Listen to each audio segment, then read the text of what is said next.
En 1980 sort un roman écrit par Thomas Harris qui s'appelle Dragon Rouge et qui sera le premier d'une tétralogie qui sera bien connue, qui aura un succès grandissant, centré autour du personnage d'Hannibal Lecter, qui est donc ce fameux psychiatre, psychopathe, cannibale, et qui a un certain succès dès sa sortie en librairie. Et Dino De Laurentiis, qui est un producteur d'origine italienne qui sévit à Hollywood depuis quelques années, décide d'en acheter les droits. Il se tourne vers David Lynch pour le tourner, mais celui-ci va lui opposer un refus assez catégorique vu qu'il sort d'une expérience avec lui qui a été traumatisante et qui est l'expérience de Dune, ce gigantesque film de science-fiction sur lequel il n'a pas eu justement le droit le director's cut, c'est-à-dire le droit sur le montage final, et qui est un film que Lynch renie totalement et dont il n'est absolument pas satisfait.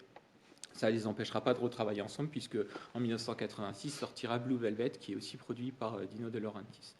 À ce moment-là, Laurentiis va se tourner vers Michael Mann, qui s'est fait remarquer pour son premier film en 81 avec Sif, le solitaire. Il vient du milieu du documentaire, et c'est un film de braquage qui a été plutôt apprécié par la critique. Et Michael Mann, ensuite, fort de ce petit succès, s'est lancé dans un projet là beaucoup plus ambitieux qui s'appelle La Forteresse Noire et qui est un projet de film fantastique et de science-fiction qui se passe au temps des nazis, quelque chose d'extrêmement ambitieux d'un point de vue visuel et qui va s'avérer être un désastre absolu dès le tournage. Le responsable des effets spéciaux, notamment, meurt durant le tournage, ce qui fait qu'il n'y a pas du tout de continuité. Et le film final de Michael Mann excède les 3 heures.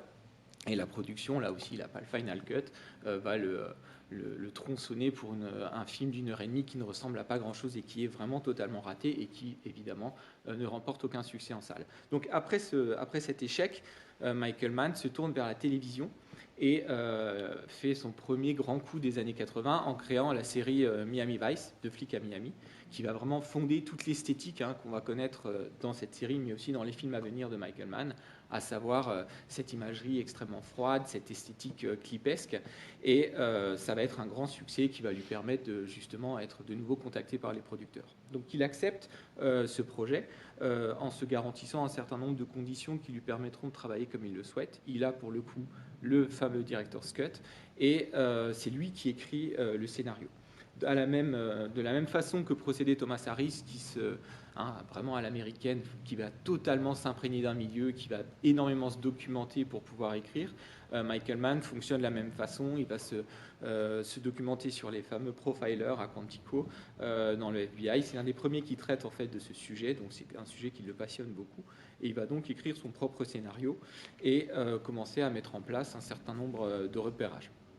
Pour le casting, Dino De Laurentiis, comme d'habitude à Hollywood, veut un acteur qui soit très connu de manière à ce que ça puisse attirer les foules. Il pense à un moment à Paul Newman, puis à Don Johnson, qui est l'acteur justement de Miami Vice. Mais Michael Mann, dès le départ, c'est qui il a envie d'engager, à savoir William Peterson, avec lequel il a travaillé pour un petit rôle sur justement Le Solitaire. Et c'est un acteur qui l'intéresse, c'est un acteur qui est absolument pas connu pour le moment, et il l'intéresse aussi parce que il sait que cet acteur l'a déjà vu travailler et quelles seront ses exigences. Donc quelqu'un qui s'engage sur un film avec Michael Mann a intérêt de le suivre parce que ça va être quelque chose d'assez éprouvant et de très exigeant. Et en l'occurrence, Peterson est sur le point d'être connu puisque au moment où il enchaîne avec donc le film Manhunter, il vient de tourner un autre film iconique des années 80 qui est Police fédérale Los Angeles de William Friedkin et qui contribuera donc à 2 succès, si vous voulez, en tout cas 2 films dans lesquels il aura un rôle principal. Pour l'acteur qui joue Dollar Hyde, il s'agit de Tom Noonan. Là aussi, il va y avoir un travail d'immersion de la même façon qu'il avait demandé à Peterson d'aller suivre des profilers, de travailler avec eux pour voir exactement quelles étaient leurs méthodes. Pour Tom Noonan, il va lui demander de s'imprégner de la psychologie de son personnage, de se renseigner sur les tueurs en série. Michael Mann a lui-même eu une correspondance avec un tueur enfermé dans les années 70 qui, justement, pour revivre un petit peu les moments qu'il avait avec la seule femme qu'il avait aimée, se repasser en boucle la chanson qu'on entend à la fin, Une Gaga Davida de Iron Butterfly, cette chanson qu'on entend très, très longuement et qui met à fond. Et donc c'est une référence à cette connaissance d'un psychopathe au niveau musical. pour Tom Noonan, donc ça va être un travail assez éprouvant. Il est plutôt déprimé par toute la documentation qu'il accumule sur le sujet.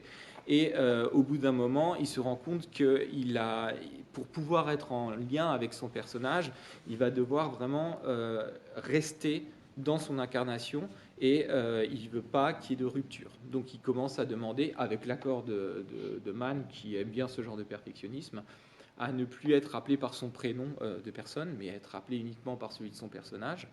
Et à un moment sur le tournage, il y a 2 scènes qui sont tournées, qui impliquent l'une le personnage donc de Graham et l'autre le tueur. Et au moment où Peterson a fini sa scène, Michael Mann vient le voir et lui dit « Bon, maintenant, il faut que tu rentres chez toi parce qu'il y a Noonan qui arrive et il refuse de te voir. » Et en fait, il ne veut voir les comédiens qu'à partir du moment où il est sur le plateau avec eux, ce qui l'entoure d'un certain mystère et qui fait vraiment peur à peu près à tout le monde en réalité. Et donc, ils ne se croiseront que lors de cette fameuse scène qui d'ailleurs sera tournée très tardivement. C'est l'une des dernières scènes à avoir été tournée. Et ça a créé évidemment une fascination et un mystère supplémentaire pour le personnage qui joue Graham. Et ils finiront par déjeuner ensemble et ça s'avérera quelqu'un d'absolument agréable et de très gentil à partir du moment où son personnage est mort et qui pourront réellement sympathiser. Le tournage est donc un tournage qui correspond totalement à la façon dont Michael Mann aime travailler, c'est-à-dire que c'est quelqu'un qui a des idées extrêmement précises, qui donne des directives pointilleuses à tous ses collaborateurs. On voit par exemple la costumière ramener 5 cravates successives pour le personnage jusqu'à ce qu'il décide laquelle correspond parfaitement à l'image qu'il veut. Et Tom Noonan explique que sur certaines scènes, ils vont excéder les 40, voire les 50 prises, notamment la séquence où il est avec le journaliste, avec le bar, et qui lui dit qu'il est une limace au soleil, etc. C'est une séquence qu'il lui a fait répéter un très grand nombre de fois pour obtenir exactement ce qu'il souhaitait. Ça reste néanmoins un tournage agréable. Lino De Laurentiis n'embête pas trop Michael Mann, il lui fait confiance. Le budget n'est pas colossal, ce qui fait qu'il n'y a pas des enjeux qui puissent être inquiétants. Il n'en demeure pas moins qu'il envoie différents collaborateurs. Lino De Laurentiis est connu pour faire renouveler très souvent ses équipes. Ils ne savent pas exactement d'où viennent les gens qui travaillent avec eux. Ce sont des Italiens qui, la plupart du temps, ne parlent pas anglais et qui changent à peu près tous les jours, qui visiblement sont payés une misère et qui cachetonnent. Et donc, il faut composer avec une équipe dont le turnover est assez important. Mais surtout, il va lui présenter un nouveau collaborateur qui est Dante Spinotti, qui est le chef opérateur et qui, là, pour le coup, va créer un véritable coup de foudre artistique entre Michael Mann et lui, puisque quand il le reçoit, Michael Mann lui montre un tableau de Magritte, le type de tableau de Magritte qu'on peut connaître, un peu surréaliste, où vous avez un ciel bleu de plein jour, et la partie basse du tableau, c'est une rue où il fait nuit, avec des lampadaires qui illuminent la rue, et il dit à Dante Spinotti, voilà ce que je veux pour l'esthétique de mon film. Et en fait, Spinotti va lui apporter un tas de propositions, de tas d'idées, et ils vont vraiment rentrer en osmose d'un point de vue artistique, et ils feront 4 films supplémentaires ensemble tout au long de la carrière de Mann, dont Hit, qu'on a vu l'année dernière ici, et dans lequel on retrouve cette photo bleutée très, très singulière. Donc au niveau du tournage, on a une petite friction avec De Laurentiis, c'est que De Laurentiis, lui, dans une logique d'économie, dit à Michael Mann, bon, ça se passe autour de Washington, on tourne tout à Washington, et lui, il fait, ah non, ça, c'est impossible, parce qu'il sait exactement tous les lieux qu'il veut et qui sont à peu près disséminés dans tous les États-Unis. Donc c'est un tournage qui va être très itinérant, et on satisfait ses demandes, et ça explique aussi la grande diversité d'images qu'on a et sur laquelle on reviendra concernant l'architecture. Il y a quelques scènes qui sont assez compliquées à tourner, notamment celle du tigre, qui est exactement ce qu'on voit, à savoir que le personnage qui est un vétérinaire est réellement un vétérinaire, que c'est réellement un tigre anesthésié. Et en fait, la scène est tournée, toute l'équipe est derrière une cage de sécurité, sauf les comédiens, qui ont des petites portes quand même qui sont prévues de côté. Et en réalité, c'est une scène qui se déroule à peu près dans la même atmosphère que cette belle scène qu'on a, c'est-à-dire très douce, très agréable, et les comédiens expliquent qu'ils rentrent vraiment en confiance et ils passent un agréable moment jusqu'à ce que subitement la queue du tigre commence à battre la table et qu'ils se rendent compte de ce qui se passe, et là, en 20 secondes, le plateau est totalement vide et ils estiment qu'ils ont le nombre de prises de vue nécessaires et qu'ils ne vont pas y revenir. Sinon, en matière d'exigence aussi, on a la scène de conversation téléphonique entre Lecter et Graham, où on voit Graham parler avec des façades derrière lui qui sont illuminées. Et en fait, il y a un moment précis, il faut le savoir, durant lequel ils évoquent la fameuse question de Dieu, c'est le thème récurrent de la conversation, et quand il lui dit qu'on peut se sentir comme Dieu, derrière Graham, on voit une lumière qui monte. Et c'est un ascenseur dans les bâtiments très vraiment à l'arrière-plan, et donc il commandait à distance l'ascenseur par des techniciens pour que pile au moment de la synchronisation de cette réplique-là, l'ascenseur passe. Donc voilà le genre d'exigence qui faisait que le tournage était quand même parfois assez compliqué. Il a aussi été compliqué sur la fin parce que dans la dernière nuit de tournage, qui est la nuit de l'affrontement, les responsables des effets spéciaux s'en vont. On ne sait pas exactement si c'est parce qu'ils sont fâchés ou parce que leur contrat est terminé. Toujours est-il que Michael Mann finit quasiment lui-même tous les effets visuels et notamment cette fameuse peinture au sang sur le sol qui est voilà, là aussi très précise, très graphique. Et Tom Noonan explique qu'on lui demande de rester dans cette position en attendant de finir certaines prises de vue et qu'à la fin, en fait, c'est un mélange de sang de porc et de sirop de maïs et il est totalement collé au sol et ils vont devoir y aller à la raclette pour pouvoir le décoller tellement il a dû attendre. Il était là aussi tellement dans son personnage que lorsque les flics débarquent, parce qu'il y a beaucoup de réels policiers sur les films de Michael Mann. Le binôme qui vient le chercher au début, c'est réellement un ancien flic, qui d'ailleurs est encore actif, mais qui de temps en temps joue. Et il y a pas mal de figurants qui sont réellement de la police. Michael Mann aime beaucoup s'entourer de gens qui incarnent véritablement le métier. Et lorsqu'il y a une toute petite scène, lorsque les flics arrivent et qu'il est au sol, ils viennent tourner et en fait, il est tellement immobile qu'ils se demandent s'il n'est pas véritablement mort parce qu'ils voient aucun souffle sur son personnage et ils sont un petit peu inquiets. Un tournage qui donc se termine bien dans les délais. Le film sort en 1986 et là, c'est pas le succès vraiment attendu. Le film rapporte à peu près 8,6 millions, il en a coûté 14, donc c'est quand même un échec. Et il n'empêche que le film initie vraiment un nouveau courant dans le cinéma qui sera très largement exploité, celui du profiling, celui de la fascination pour les tueurs en série et la tentative de comprendre un peu leur profil psychologique. Et en 1988, sort en librairie Le Silence des agneaux, qui sera donc le deuxième volet, et qui là sera adapté en 1991 par Jonathan Demme, avec le succès qu'on connaît, puisque ce sera le troisième film de l'histoire à remporter le fameux Big Five aux Oscars, dont je vous avais parlé la fois dernière quand on avait évoqué Frank Capra, qu'il avait obtenu donc les 5 récompenses les plus prestigieuses, à savoir le meilleur film, meilleur scénario, réalisateur, actrice et acteur. Et donc, ce qui fait aussi que le succès aidant, avec la fameuse incarnation d'Anthony Hopkins en Lecter, qui est appelé donc Lector dans ce film, eh bien, ils retourneront en fait Dragon Rouge en 2008, je crois, pour une version qui n'est vraiment pas restée dans les mémoires et qui est beaucoup plus oubliable. Pour la carrière de Michael Mann, elle va osciller entre des moments de succès, ce sera le cas pour Hit, ce sera le cas pour Le Dernier des Mohicans aussi, mais aussi pas mal de ratés du point de vue du box-office. Et c'est un réalisateur extrêmement exigeant, très pointilleux dans sa façon de construire son esthétique. Et si on fait le bilan actuellement, en 40 ans, il a tourné 11 films, ce qui est assez peu. Son dernier film date de 2015, il s'agit de Hacker.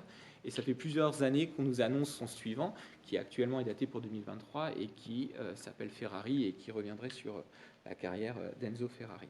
Donc c'est un cinéaste qui s'est fait rare parce qu'il a du mal à trouver des budgets, parce que ce sont des films exigeants et qui ne vont pas forcément remplir les salles. Donc il fait partie de ces cinéastes-là à qui on ne donne pas véritablement les moyens de faire un travail tout à fait passionnant d'un point de vue de l'esthétique. Si on regarde justement ces questions-là, le premier thème qui vient à l'esprit, c'est un thème qui est en lien justement avec tous les personnages et les créateurs impliqués, que ce soit Thomas Harris, l'auteur, ou Michael Mann, et le personnage principal, et c'est une constante dans le cinéma de Michael Mann, c'est la question justement de l'obsession professionnelle qu'on peut avoir chez les personnages. Chez Michael Mann, c'est valable également dans Hit, mais ce sera le cas dans un certain nombre d'autres films, on a toujours des personnages qui savent qui sont très doués pour quelque chose, mais c'est une chose qui généralement leur fait du mal et qui s'oppose à une autre instance qui est celle de valeurs beaucoup plus constructives, notamment la famille. Notre personnage de Graham est déchiré entre ces deux pôles, on le voit dès la séquence d'ouverture, et la famille est pour lui ce qui lui a permis de se reconstruire, mais qui en même temps est une sorte de frein par rapport à ce vers quoi il se destine, ce qui est de l'ordre de sa mission. Et on a dans le film un jeu entre ces deux pôles, et c'est par justement la famille qu'on va lui donner la possibilité de revenir à ce qu'il a fui et ce qui a failli le tuer, à savoir sa mission de profiler au FBI. On le voit par la façon très maligne dont justement le collaborateur lui met une photo de 2 familles pour lui expliquer que voilà, il peut sauver d'autres familles que la sienne en reprenant ce pourquoi il est si bon.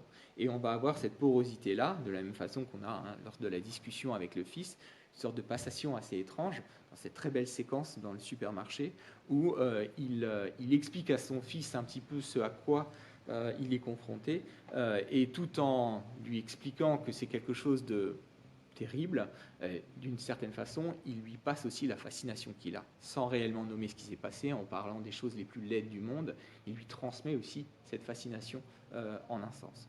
Et donc, on va voir ce parcours d'un personnage qui quitte une parenthèse qui, évidemment, a été aussi une forme de prison dorée. Le fait qu'il construise cette clôture-là pour les tortues au départ, c'est à la fois quelque chose d'extrêmement protecteur, mais qui, métaphoriquement, évoque aussi les conditions dans lesquelles il se trouve et la nécessité qu'il a de repartir de toute façon.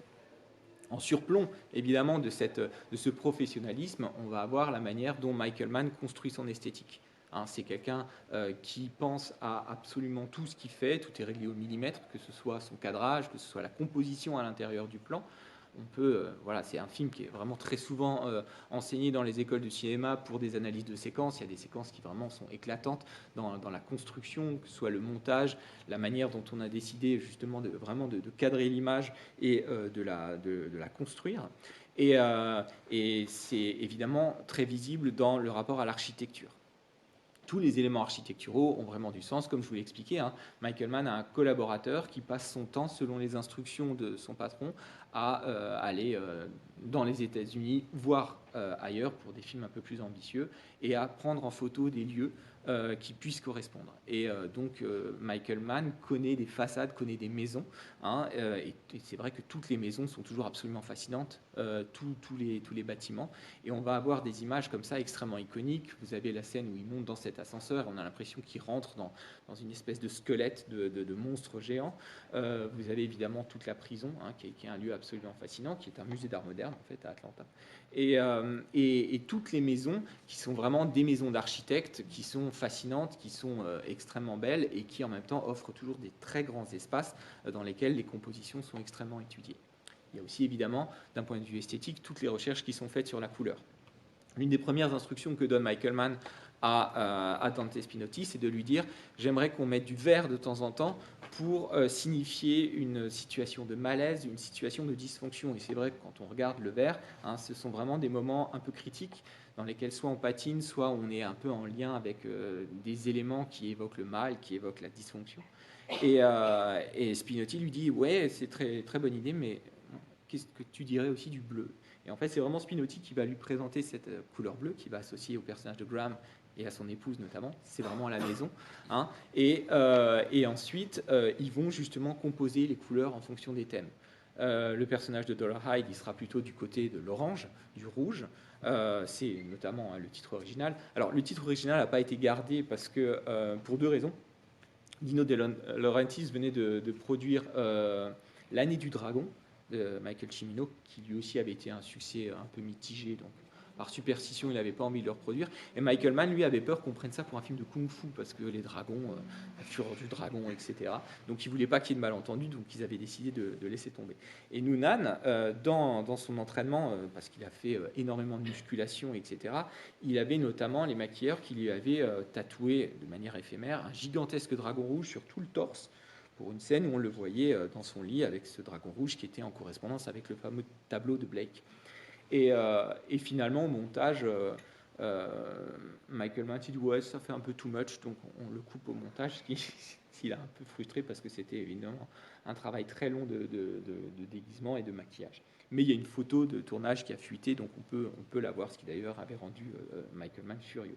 Donc cette couleur rouge, elle est associée. Donc chaque domaine a sa propre couleur, et évidemment le blanc pour la cellule de Lecter, et ce blanc clinique totalement effrayant et en même temps extrêmement justement dénué d'identité propre.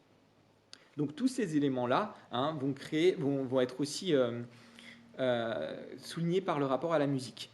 La musique est très particulière dans le film. Déjà, vous l'avez vu, il y a de très longs moments sans musique, ce à quoi on n'est plus trop habitué, parce que c'est un film qui est assez lent en réalité, hein, et dans lequel on prend son temps, et il se passe des moments, notamment par l'absence de musique, où on sent vraiment la durée, et ça c'est quelque chose de volontaire et qui ajoute encore à cette espèce de désincarnation, c'est-à-dire que ce professionnalisme et cette esthétique, qui est une esthétique qu'on pourrait qualifier d'expressionniste, hein, parce que tous ces éléments architecturaux viennent vraiment souligner un petit peu le sentiment de personnages, la manière dont ils sont perdus dans des grandes structures, qui ont l'air de prendre en écho un petit peu des doutes, des questionnements intérieurs. Ces éléments-là, cette déréalisation, on va la retrouver dans la musique. La musique, c'est un élément, là aussi, sur lequel Mann sait exactement ce qu'il veut. Mann, dans le début de sa carrière, après les gens le savent, donc c'est plus une surprise, mais il fait souvent travailler plusieurs compositeurs sans dire qu'ils ne sont pas les seuls à bosser sur son projet. Et c'est la raison pour laquelle on a effectivement 2 personnes différentes associées à la composition de la bande originale. Et ce qui l'intéresse, ce sont des textures, des nappes synthétiques, qu'il a aussi, hein, pour ceux qui connaissent, et vous êtes sans doute nombreux à l'être, on peut retrouver une ambiance assez proche de Blade Runner, qui est sorti 4 ans avant, avec quelque chose justement, une sorte de mélancolie électronique comme ça, assez fascinante. Et ce qui l'intéresse, ce sont des textures, des atmosphères, davantage que des motifs comme on peut le retrouver dans des bandes originales à la John Williams chez Spielberg, où vous avez vraiment des motifs qui identifient complètement le film. Donc ça, c'est le premier élément. Le deuxième, et là, c'est vraiment aussi une innovation de Michael Mann qui va vraiment faire date, c'est d'utiliser des chansons existantes et de les faire coller à son film. C'est quelque chose qu'il a commencé justement à expérimenter sur Miami Vice.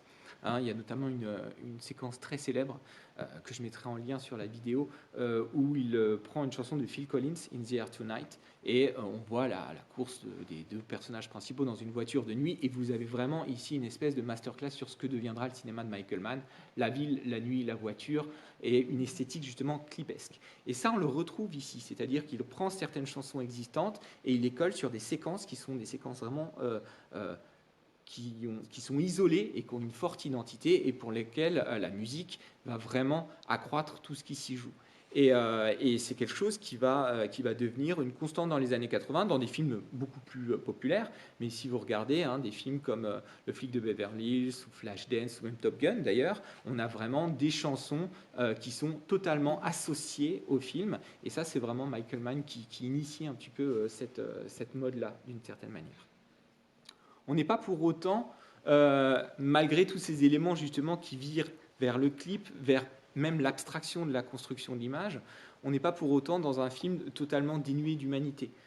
Et les personnages, que ce soit le tueur ou le flic, se retrouvent toujours à certains moments dans des conversations qui vont les reconnecter avec une dimension humaine. Et des moments qui justement vont créer une autre forme de poésie. Je pense à la scène que j'avais déjà évoquée du supermarché, qui est une scène qui est assez fascinante parce qu'on a vraiment un travail sur les couleurs. On a l'impression d'être dans une sorte de pop art à la Warhol, hein, avec un défilé de tous les produits de grande consommation et deux identités, 2 individus qui apprennent d'une certaine manière à faire connaissance, à accéder à une forme d'intimité alors qu'ils sont dans un lieu public. Et vous avez en parallèle évidemment la scène du tigre, hein, qui est aussi un moment de poésie comme ça, et qui laisse justement entendre la possibilité pour ce personnage de Dollar Hyde de voir quelqu'un qui pourrait le connaître. En fait, c'est une sorte de test qu'il fait avec cette femme, hein, en se disant que si elle est capable justement de prendre le contact avec une bête sauvage qui devrait faire peur, elle pourrait le faire avec lui, qui est évidemment aussi une bête sauvage. Donc il y a cette idée-là qui va lui permettre de se dire qu'un contact, qu'une connaissance est possible.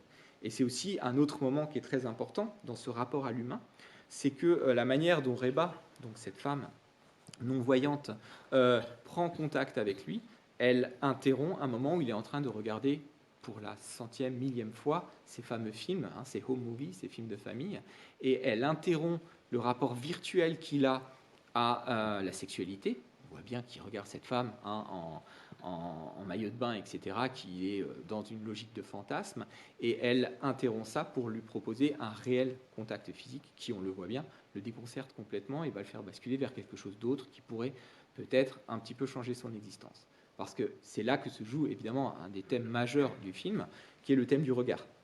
et qui va structurer entièrement les doubles quêtes des personnages et la manière dont ils se croisent. C'était d'ailleurs un des thèmes aussi qui structurait Hit, avec cette idée de regarder, surveiller l'autre, essayer de le trouver alors qu'il se cache. Ce thème du regard, on le trouve d'abord dans cette séquence d'ouverture pré-générique extrêmement étrange. On a cette montée d'escalier et cette lampe torche sur une femme dans un petit film qui a l'air d'être un film d'intrusion et qui est flou dans tous les sens du terme. C'est-à-dire que ça manque de netteté, c'est quelque chose d'extrêmement étrange. Et lorsque cette femme est éclairée, comme par un projecteur, on s'attend, nous, à un contre-champ qui nous permettrait de voir qui elle voit, et en réalité elle ne voit rien puisqu'il y a cette idée de lumière qui l'aveugle, et on a un cut. Cette idée du film et de la caméra qui rentre dans une maison, c'est quelque chose qui sera beaucoup exploité par la suite, c'est évidemment un thème, celui du voyeurisme. Je pense à deux films, celui de Lynch, Lost Highway, qui commence comme ça, avec des gens qui trouvent devant chez eux une cassette vidéo, et ce sont des films où une caméra a priori rentre à l'intérieur de chez eux. Je pense vous projetez Lost Highway l'année prochaine parce qu'il est en cours de restauration. Et un autre film de Michael Haneke qui joue un peu sur le même principe, qui est Caché, où cette fois on filme une façade et on montre aux gens qu'on filme chez eux. En tout cas, il y a cette idée d'un regard et évidemment tout ce rapport que va avoir le personnage à ces films, à ces personnages dont il va faire connaissance par le biais des home movies, des films qui en réalité le mettent dans une situation de réalisateur. Puisque que fait-il grâce à ces films? Il fait des repérages, il comprend la vie des gens, il en déduit la manière dont il va pouvoir s'introduire chez eux, et il fait connaissance avec les futures victimes. Qu'est-ce qu'il regarde chez eux? En réalité, il regarde une famille qui fonctionne dans un film qui n'est justement pas du tout mis en scène. Un film qui est brinque-ballant, qui est une sorte de plan-séquence, des fois même la caméra tenue par des enfants. Et toute cette spontanéité, lui, va la détruire en interrompant ça. Il tue les gens et il en fait des spectateurs de sa propre maîtrise. Et là, on peut voir des parallèles qui sont assez intéressants sur la manière dont le Michael Mann fait une sorte de réflexion, peut-être même inquiète sur son propre métier. À savoir que celui qui justement maîtrise tout et déshumanise tout dans sa composition, dans ses cadrages, est une sorte de celui qui a le pouvoir inquiétant. Et je vous renvoie à ce que justement dit Lector sur Dieu, c'est-à-dire celui qui a la capacité de tout gérer et de tout mettre en scène. Suite à un incident technique au niveau de l'enregistrement hier soir, je refais la deuxième partie pour que vous puissiez avoir l'intégralité de ce qui a été dit sur le film. On en était donc sur la manière dont le regard structure tout le film. Il est, on l'a vu du point de vue évidemment du tueur et de ce que ça induit en termes de maîtrise. Ça concerne aussi évidemment Graham. Graham, son métier, c'est d'essayer justement de comprendre et notamment de déloger la personnalité du tueur qui se cache. Mais ce qui est intéressant dans le film, c'est de montrer justement qu'il s'agit moins de le voir, de voir où il est, ce qui est un peu le cas dans Hit par exemple, que d'essayer à voir comme lui. La manière dont justement à chaque fois il réfléchit sur ce qu'il a pu trouver, ce qu'il a pu chercher, il va vraiment à chaque fois prendre sa place pour voir comment lui regarde, et ça va notamment induire ce fameux twist au moment de cette énième relecture des home movies, où il va comprendre qu'en réalité ce n'est pas exactement le fait ce que contient ces films, mais c'est qui l'a vu et comment il a été vu. Et c'est à partir de là en fait que justement l'enquête va se débloquer et qu'ils vont pouvoir trouver justement l'auteur des meurtres. L'autre élément crucial, bien entendu, c'est le personnage de Reba, cette femme non-voyante qui va entamer une relation amoureuse avec Dollhyde qui pense justement être dans un terrain qu'il maîtrise parfaitement du fait qu'elle n'ait pas la vue et qui va entamer cette relation qu'on a déjà évoquée sur le fait que ce soit elle qui prenne l'initiative et qui substitue les images virtuelles fantasmatiques avec un véritable contact physique. Elle est vraiment une initiatrice à ce que pourrait être un véritable contact. Et la conséquence, elle est très intéressante du point de vue du destin de ce personnage, c'est qu'en réalité, à partir du moment où il a des sentiments, il va être au sens propre comme au sens figuré, aveuglé par ses sentiments. On le voit dans cette fameuse scène où le collègue va raccompagner Reba et lui enlève un pollen, et lui l'interprète comme un signe de trahison et d'une autre relation, et on le voit totalement justement mal interpréter les images, et à partir de là, la violence va pouvoir revenir. Ce qui, bien entendu, ce thème du regard relie les deux personnages, et l'autre grand sujet du film, c'est bien entendu cette fusion entre le tueur et celui qui le traque. Cette question, on la trouve dans le titre français, hein, le sixième sens, qui renvoie à cette idée que pour pouvoir justement parfaitement comprendre et suivre quelqu'un et le trouver, il va falloir entrer en osmose avec lui. C'est un thème crucial qu'on va retrouver dans un certain nombre de films de Michael Mann. Ce sera déjà le cas dans Le Dernier Mohican, avec cette traque dans la forêt, où on voit vraiment la manière dont justement le personnage comprend celui qu'il poursuit. On retrouvera ça évidemment aussi dans Public Enemies et bien entendu dans Heat. Ça va conduire notre fameux professionnel, évidemment, vers des rives dangereuses qu'il avait préféré fuir et une fascination pour le mal qui, forcément, va devenir extrêmement ambivalente.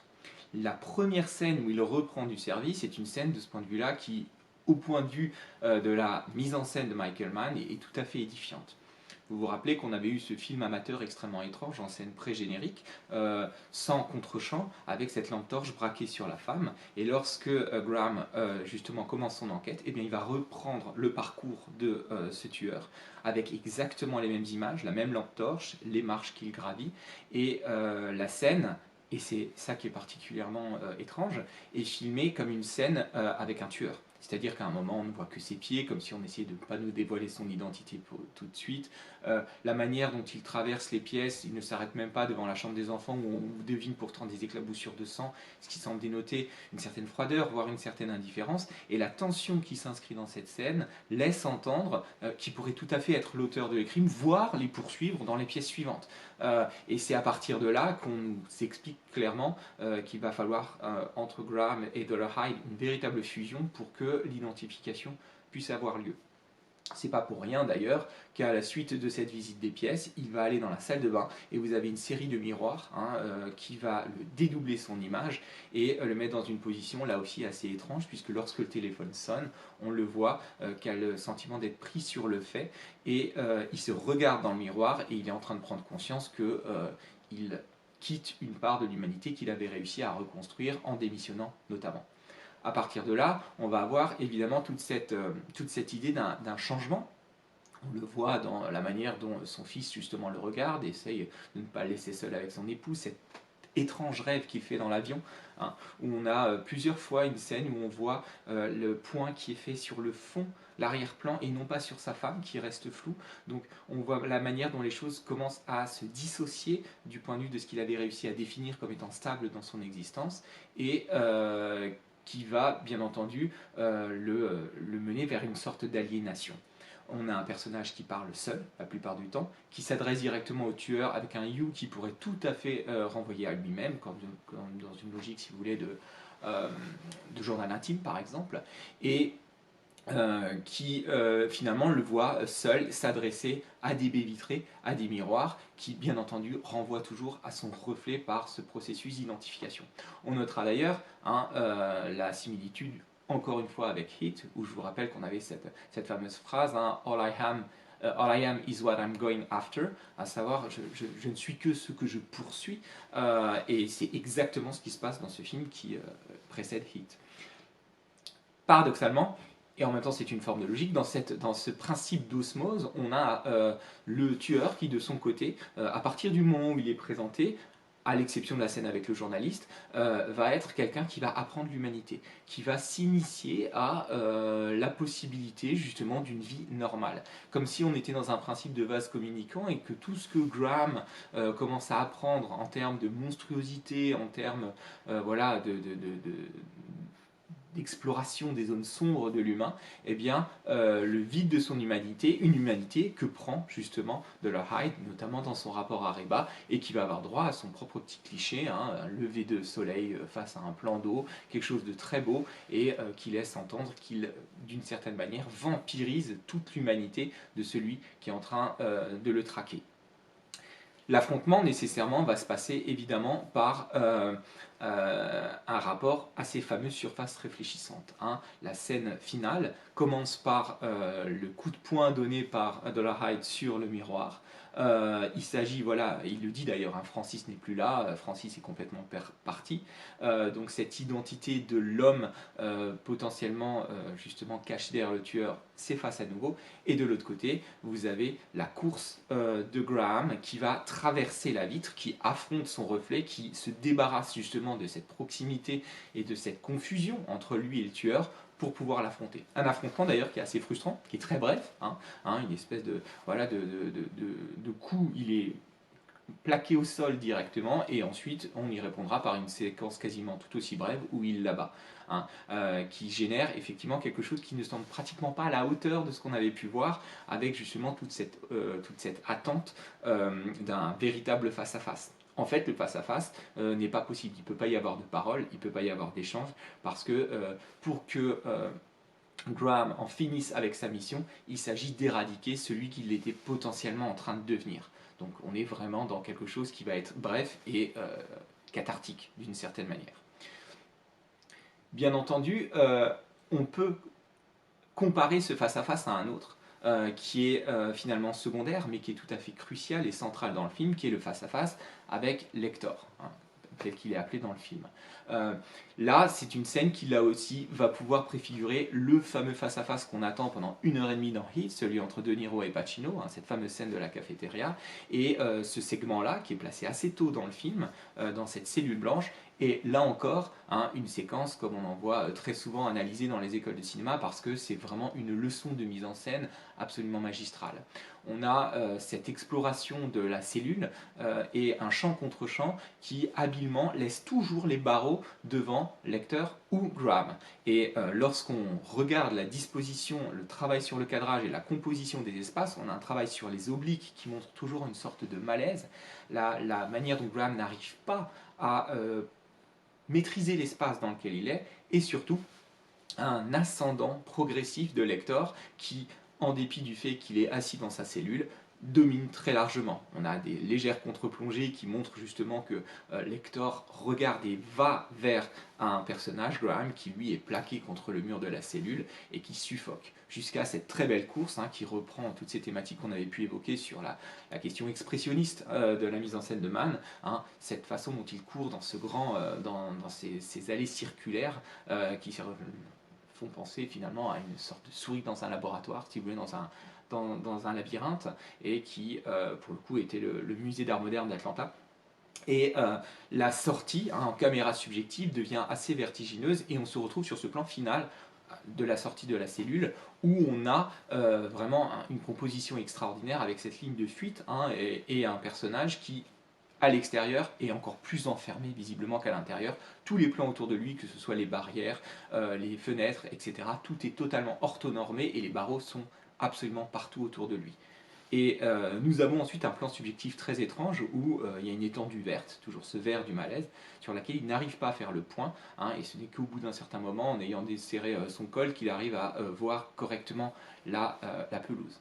On remarquera d'ailleurs à la fin de cette séquence que pour la terminer, on montre le journaliste qui le prend en photo et qui justement, là aussi, va capturer un moment de faiblesse qui va se retrouver à la une des journaux et qui montre justement la façon dont le personnage est en train de devenir un autre. Il n'a pas réussi à faire le point sur la pelouse de la même façon qu'il n'arrive plus à faire le point sur sa propre identité, et son identité va être volée, déformée et dans les journaux.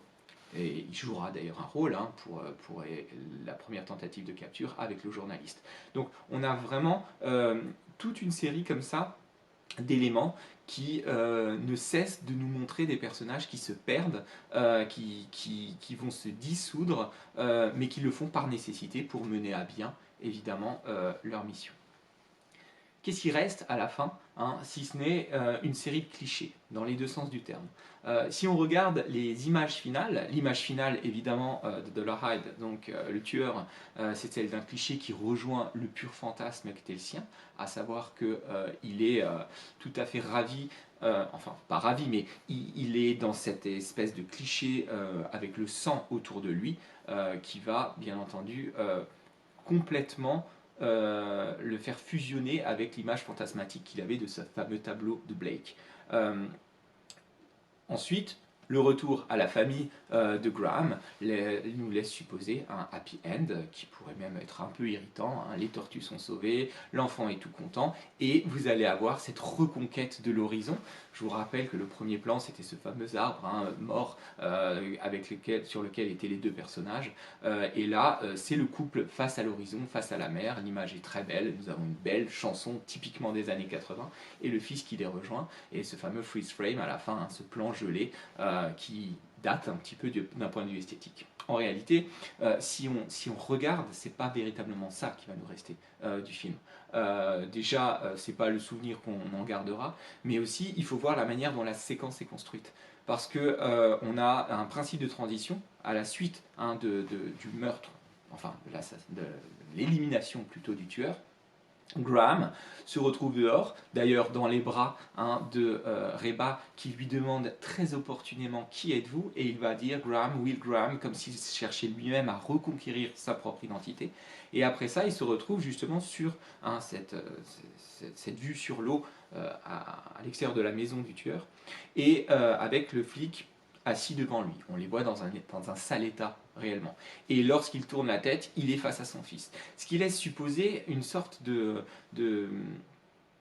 construction-montage extrêmement étrange qui laisse supposer que probablement que lorsque son fils était en train de le regarder dans la séquence, lui était encore à l'arrière, encore dans ce qui s'est passé, et on montre à quel point il est hanté par ces images. Dans une scène d'ailleurs, il y a un director's cut qui existe de Manhunter, et Michael Mann a tenu à remontrer une scène qui avait été coupée initialement au montage, et qui est extrêmement intéressante, et qui montre Graham après donc la mort de Dollarhide qui se rend sur les prochaines victimes qu'il avait sélectionnées sur les fameux home movies. Et donc il toque à la porte et une femme ouvre et elle a un recul d'effroi quand elle le voit avec son visage éraflé, coupé, etc. Il lui explique qui il est, le mari arrive derrière et il leur propose de rentrer. Et il renonce avec une sorte de désappointement, de crispation dans la mâchoire qui dit clairement qu'il est retombé dans cette addiction au mal et que quand bien même le tueur n'est plus en état évidemment de faire le mal, lui reste totalement fasciné par ce qu'il a pu faire.